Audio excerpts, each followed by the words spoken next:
Okay, now I'll take you through a little bit about how I did this, what I did to make it safe, how I got it to work this way, because I'm sure there'll be a lot of questions about it.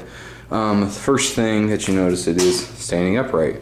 So most of the weight on this thing is not on the wall, not on the ceiling, but it's actually on itself on the floor.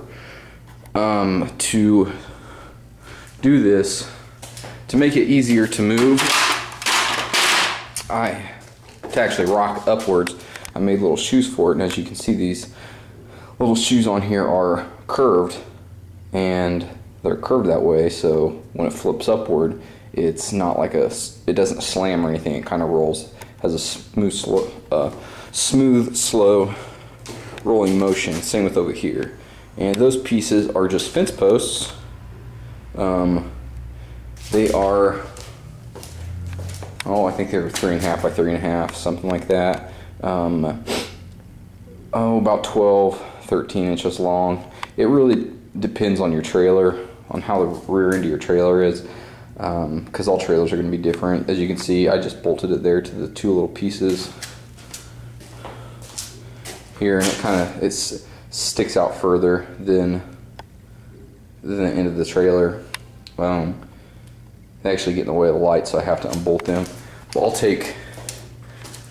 after I make this video, I'll take another video of actually my trailer, how I have it set up, because I have it set up to haul motorcycles. It's a pretty nice little trailer. Get a lot of compliments on it. But I'll make a video of the trailer just in case anyone wants to see that. A couple other things I did is I put this board. This runs all the way. You can see it runs all the way back there. It's to save the drywall.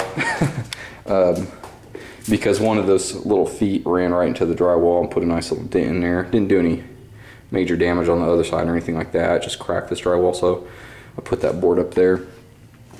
Another thing I did here is I wanted to keep this tongue actually on the trailer. My original plan was I took this tongue off, but getting the tongue back on is complicated when it's down. It's not fast, it's frustrating, and that tongue's pretty heavy, and it's just an annoying process. So my original idea was to cut a hole up there to where the trailer tongue just lifted up into the attic.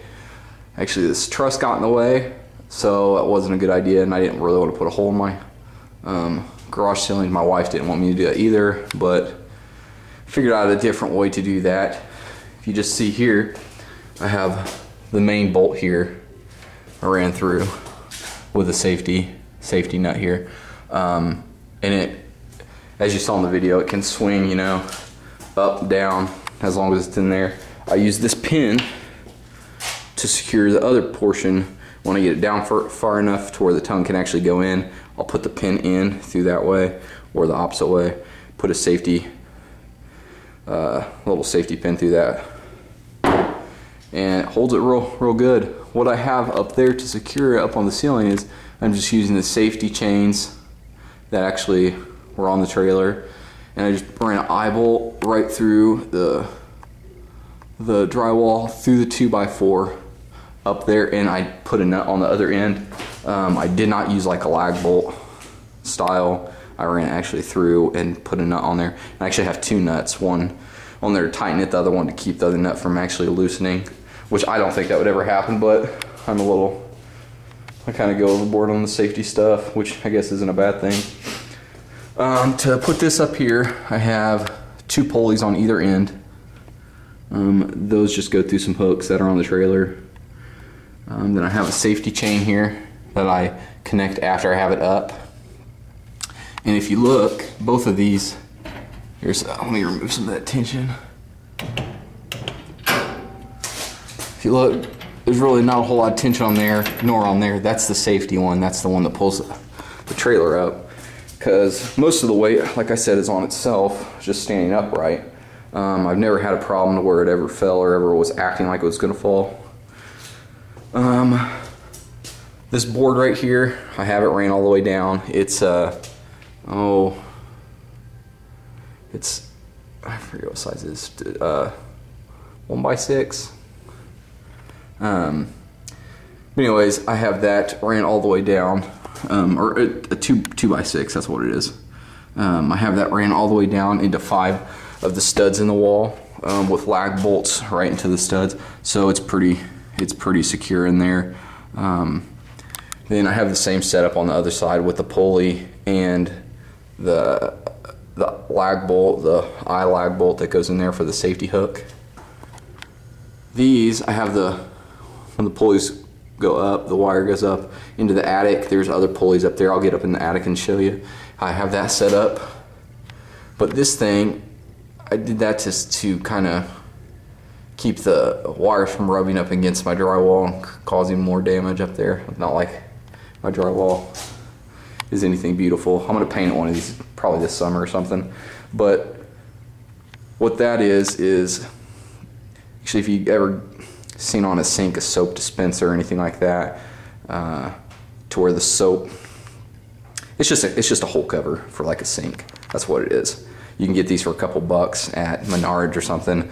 I had a couple laying around and I just put those up there. It worked perfect. It makes the job look a lot nicer when it's done, and it keeps it from rubbing on your drywall up there.